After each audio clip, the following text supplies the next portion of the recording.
The 2026 Toyota Land Cruiser starts at around $600 for the base 1958 trim before any destination fees or options. Toyota's keeping the Land Cruiser nameplate alive in the US with this 250 series model, and it's a smart move. They've made it more approachable while holding on to that legendary reputation for toughness. It's not the massive full-size beast from before. This one's shorter, lighter, and built to compete more directly with things like the Bronco or Wrangler without going full removable top crazy. From the outside, it nails that retro vibe people love.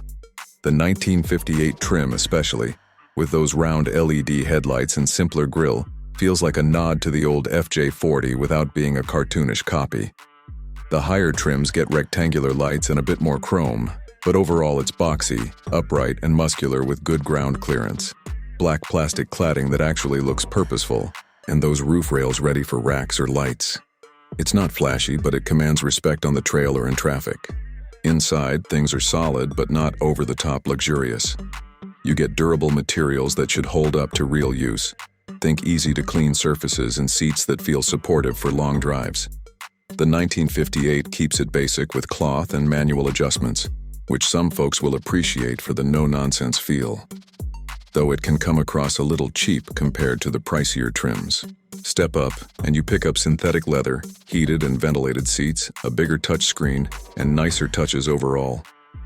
Space is decent for 5, with good headroom and legroom in the back, though cargo behind the rear seats isn't massive.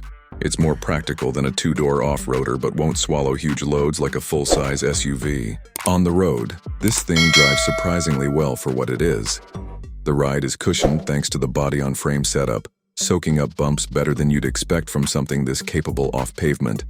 Steering is direct enough, and it doesn't feel tippy despite the height.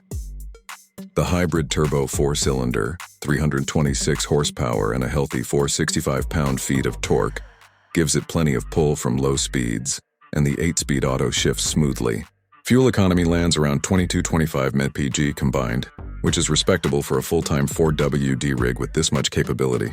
Performance-wise, it's no slouch. That I-Force Max hybrid setup delivers strong low-end torque for crawling over rocks or passing on highways, and the full-time 4-wheel drive with low-range gearing, locking center, and rear diffs. Plus features like the multi-terrain select make it genuinely trail-ready. It's not as raw as a Wrangler, but it's more refined on pavement, which is a nice balance. Tech is up to date without overwhelming you. The infotainment screen is clear and responsive, with wireless Apple CarPlay and Android Auto Standard, plus a solid suite of driver assists like adaptive cruise, lane keeping, and automatic emergency braking. Toyota Safety Sense is all there, and higher trims add things like a 360-degree camera and blind spot monitoring. Everyday practicality is one of its strong points. It's easier to park and maneuver than the old full-size Land Cruiser, gets decent mileage for its class, and tows up to 6,000 pounds if you need to haul a trailer or boat. The interior's quiet on the highway, and visibility is good thanks to the upright design. Look, it's not perfect. The base trim feels a bit stripped down for the money, and if you're comparing it directly to a loaded Bronco or Wrangler, you might miss some of the modular fun or outright rawness. But Toyota's focus here is on long-term reliability and that legendary durability, and it shows. In the end, the 2026 Land Cruiser is best for people who want serious off-road ability wrapped in a package that's comfortable enough for daily driving and family use, without the extreme compromises of a pure trail toy.